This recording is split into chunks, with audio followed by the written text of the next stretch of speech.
Good morning मंडळी. आता सकाळचे 9 वाजलेले आहेत आणि समोर जर तुम्ही बघत असाल तर ते डोंगर जे दिसतात ते आहे भूटान. आणि ही जी एक भिंत दिसती आहे तर पलीकड भूटान आहे आणि इकडे जो आपल्याकडे गाड्या ही दिसतात हे आपल्या भारताची जागा आहे आणि तिकडं भूटान आहे. तर तुम्ही इथं समोर बघू शकता ही जी पोलीस तुम्हाला मिलिटरीवाले दिसतात ते आपल्या भारताचे आहे. आणि इथून पलीकडे जर बघितलं तर इकडं आहे भूटान आणि हे डोंगर जो दिसतोय तो भूटानला रोड जातो. तर तिथून आम्ही थोड्या वेळामध्ये आमची जी गाडी आहे ती पार्किंग करून आम्ही त्यांच्या एरियामध्ये जाणार आहे. आपल्या गाडीला तिथे जाण्यासाठी परवानगी नाही, त्यामुळे तिथून पुढचा प्रवास आम्ही दुसऱ्या गाडीने करणार आहे. तर ही डोंगर दिसतात, तुम्हाला झूम करून दाखवतो. तर हे भूटानचा एरिया आहे आणि हा जो भूटान आहे तो हिमालयामध्ये बसलेला आहे, पूर्ण डोंगरावर आहे. तिथे आता आपल्या बंगालमध्ये तापमान आहे 14 आणि भूटानला जर आपण गेलो तर तिथील तापमान आहे -4. तर खूप अशी थंडी आहे आणि तुम्ही बघितलं असेल तर निसर्ग खूप छान आणि जबरदस्त आहे. मी सध्याला बेंगॉलमधल्या एक हॉटेलमध्ये उभा आहे. तर हा नजारा खूप सुंदर आहे आणि ज्यांना भूटान बघायला यायचं असेल त्यांनी नक्की या. खूप प्लेस भारी आहे आणि बेंगॉल आणि भूटानमधलं जे चलन आहे ते आपल्याला इथं जरी आपण दुकानात काय घ्यायला गेलो तर त्यांच्या नोटा आपल्याला ते देतात. दोन्हीही नोटा इथं भूटानमध्ये आणि इंडियामध्ये बेंगॉलमध्ये चालतात, त्यामुळे कुठली अडचण येत नाही. आणि इथं आपण जर बाहेरून आलेलो असेल तर त्यांच्यासाठी विजा लागतो आणि त्यासाठी ते आधार कार्ड, पॅन कार्ड वगैरे काय घेत नाहीत. त्यांना वोटिंग कार्ड, आपलं जे मतदान ओळखपत्र आहे त्याच्यानुसारच ते आपल्याला सोडतात, एंट्री देतात. नाही तर दुसरं आधार कार्ड, पॅन कार्ड इथे चालत नाही.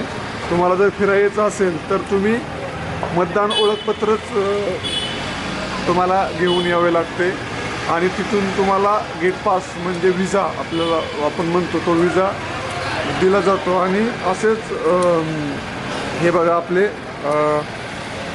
इंडियाची आपली हा इंडिया आपला आणि इथून इंडिया जे गेट आहे तिथून भूटानची सीमा आहे, आपली इंडिया भूटानची सीमा आहे. आणि पुढे गेलं ते समोर दिसतंय ते भूटान आहे.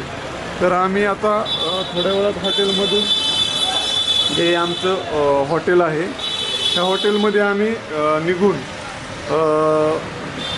आम्ही भूटानसाठी निघणार आहेत. गाडी पार्किंग करायचं आहे आणि आम्हाला आता इथून टॅक्सी करावी लागेल आणि टॅक्सी करून आता आम्ही जाणार आहे. इथं मी एक झोपाळा आहे, त्या झोपाळ्यावर बसलेलो आहे आणि इथं आम्ही रात्री जेवण करायचो.